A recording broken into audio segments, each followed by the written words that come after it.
So the first of the Abrams Star Trek movies basically sort of rebooted the series in a very sort of clever way, which said, okay, there's the history that you know, that's fine, that can go on. Here's a new history, we're starting again, but the two things can coexist. And it was one of the ways in which Abrams was attempting to say, look, if you're a Trek fan, that's okay, you can come on board. If you're not a Trek fan, you can come on board too. So it was this whole idea of let's bring everybody together in one great melting pot. And the movie did that rather brilliantly. And I watched that Star Trek movie again just recently, and it is terrific.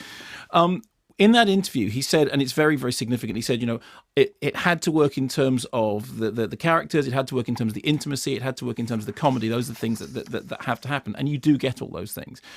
The first Star Trek, the original TV series, was very concerned with contemporary politics. It was about Vietnam, and it was about race relations, and it was about class. It was about it was basically outer space is the world that we know now. In the case of this, what it does is it has all those discussions. It does have the intimacy. It does have the comedy. It does have those the character affection. It also basically its narrative is on one level about terrorism. It does have long discussions about the Prime Directive, about whether or not to intervene, whether or not pacifism or aggression is the best thing, whether colonialism can actually work, whether we should be invading or observing. It does have all those discussions. The difference is, unlike the series, it has all those discussions whilst people are jumping out of entire towns, cities that are exploding around them, or whilst flying down incredibly small corridors in a kind of Star Wars dogfight style. Interestingly, he was talking there about, people saying Star Trek, Star Wars are somehow, they're opposed, and how can you bring it? Well, actually, they will end up being Abrams, because the universe is his, but there was definitely elements of this in which you could almost see him gearing himself up towards Star Wars.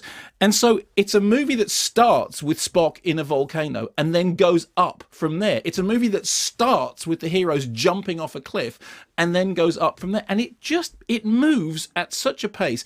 The interesting thing about it is, with the first film, there were sections in which you could stop and consider and, breathe a space.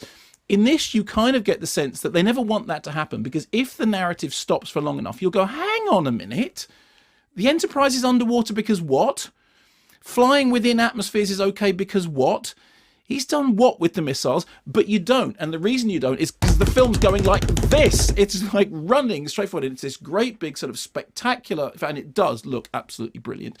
You do get the feeling that at every single point there was can we have this conversation? Yes. But can we have it in the middle of a massive firefight? Can we have it in the middle of a huge exploding zone? Can we have it whilst traveling at warp speed? And of course, they've done this new thing now. And when the Enterprise goes into warp speed, you get this kind of dusty trail that's even more sort of spectacular than before. So I really enjoyed it. I think that afterwards, when you stop and you go, what? It doesn't quite add up in the way that it should do. Benedict Cumberbatch is a terrific villain. He does that really, really well. Zachary Quinto is, an absolute gift as Spock.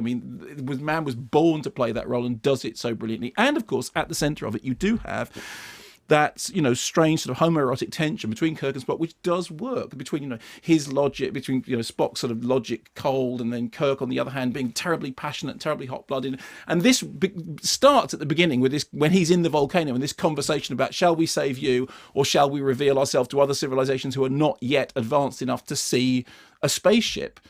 But it's typical of the rest of the movie that conversation is had whilst the volcano is literally about to explode around them. The funny thing is, even talking about the film, you did this before. You began the show for the podcast. You said you were all excited. You were all Star Trekked up. You do. It's like drinking 4 cups of coffee, and a couple of shots of Red Bull, and then some sugar, and then running, because the whole thing is at that level. Now, what that means is it doesn't perhaps have the totally satisfactory quality of the first film, which was that you could sit down and scrutinize it afterwards and take it away, and it had, I think, more depth.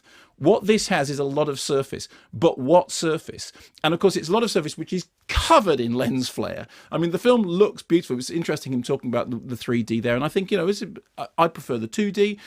I saw the first 30 minutes in IMAX 2D and then the rest of the film in IMAX 3D. I preferred the 2D. The most 3D thing about the film is the lens flare, which is so close it appears to be on your glasses. And there isn't on my glasses.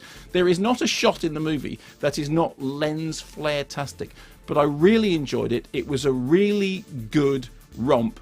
I could have done with a couple more quiet conversations, but I did get the feeling that they didn't want that to happen, because if it stopped for any time, you'd go, what? A lot more Star Trek coming up. Thank you for all the reviews. Thank you for the correspondence. We'll get to it after the news and sport, which is next on 5 Live.